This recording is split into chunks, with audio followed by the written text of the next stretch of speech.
বিরলতম অপরাধ নয়। নিশ্চিতভাবে আমি এর বিপক্ষে। কেন বিপক্ষে সেটাই বলবো। আদালতে কেন থমকে গেল মৃত্যুদণ্ডের পথ? কি কি থমকে গেল? আমি কেন থমকে গেলাম একজন জনগণ হিসেবে সেটা বলবো। বিরলতম অপরাধ নয়, তার কারণ হচ্ছে রিতার বাবা মা যাবজ্জীবন হয়ে যাবার পরেও এখনো এই প্রশ্নের উত্তর পাননি। মেয়ে মারা যাওয়ার পর তাদেরকে ফোন করে কেন বলা হয়েছিল মেয়ে অসুস্থ? 2, তার কিছুক্ষণ পর আবার ফোন করে বলা হয়েছিল মেয়ে আত্মহত্যা করেছেন। কেন? উত্তর পাননি। তারপর তারা মেয়েকে দেখার আগে 3.5 ঘন্টা অপেক্ষা করেছিলেন। কেন? উত্তর পায়নি। মেয়ের দেহ জোর করে তাদের সামনে দিয়ে গাড়িতে তুলে নিয়ে চলে যাওয়া হয়েছিল। কেন?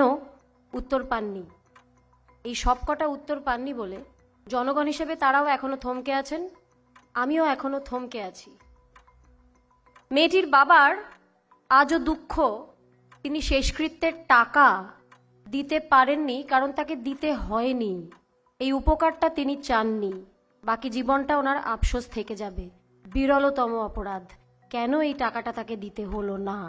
উত্তর আমরা পাইনি। 48 ঘন্টার মধ্যে সঞ্জয় ধরা পড়ে গিয়েছিল, কলকাতা পুলিশই ধরে নিয়েছিল। তৎসত্ত্বেও সিবিআই এর কাছে কেস গেল।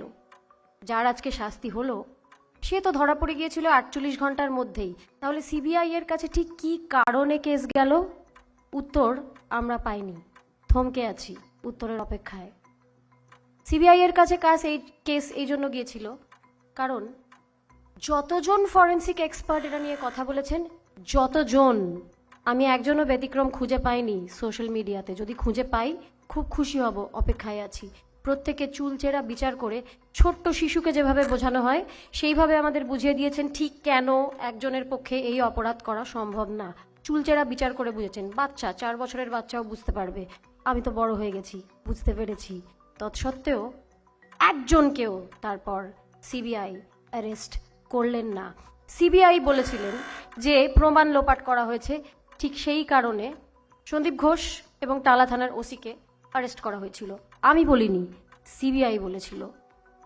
প্রশ্ন, শেষ প্রশ্ন আমার, একজন সিভিক ভলেন্টিয়ার সঞ্জয় রায় খুনটা করেছে একা, তাকে বাঁচানোর জন্য এত কিছু, তার প্রমাণ লোপাট করার জন্য সন্দীপ ঘোষ এবং টালা থানার ওসি।